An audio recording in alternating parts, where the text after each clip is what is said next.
All right, guys, let's do a little quickie today. We're going to check out this Axie Toys Pit. I think I pre-ordered this, honestly, like 2 years ago. I almost forgot I pre-ordered it. I was pretty stoked when I got the notification it was coming. And out of the box, we'll check this out real quick. I really like that the hands and the plastic material is this softer plastic. And then these things are like actual metal. So I'm honestly surprised by the quality. If you guys have been around this page for any amount of time, you know I've gotten a lot of bad customs and third-party figures, so this was a pleasant surprise. And when we run through the articulation real quick, all the articulation is there, especially for such a big like hunk of a figure. It works really well. There was a note in there to heat up the joints before you move it around. That is a good suggestion if you buy this or any figure like this.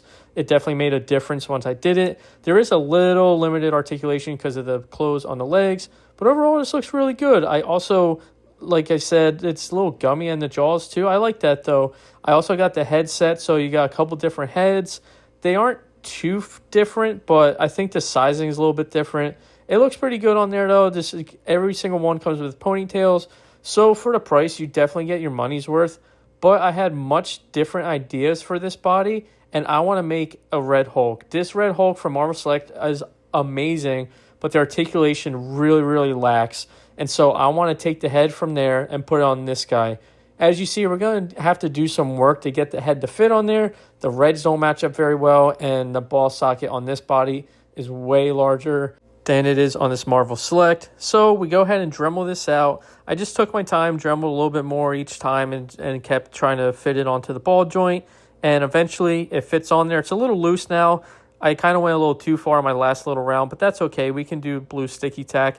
And this looks good scaling-wise. It's just the colors are off.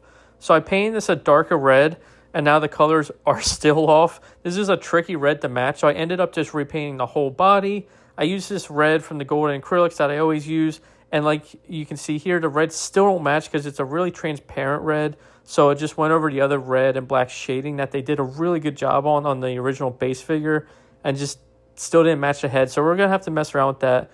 But after I gloss clear coated them naked, I put the pants back on, and now we're going to have to gloss the hands and the feet. I also want to go through and clean up the nails. I have a little red over paint. I was messy on purpose. I'll go over it with a black and make these matted just to make it a little bit different.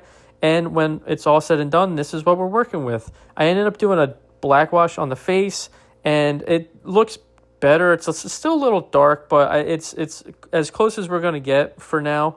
But overall, I'm really happy with how this came out. I used some of the chains that it came with.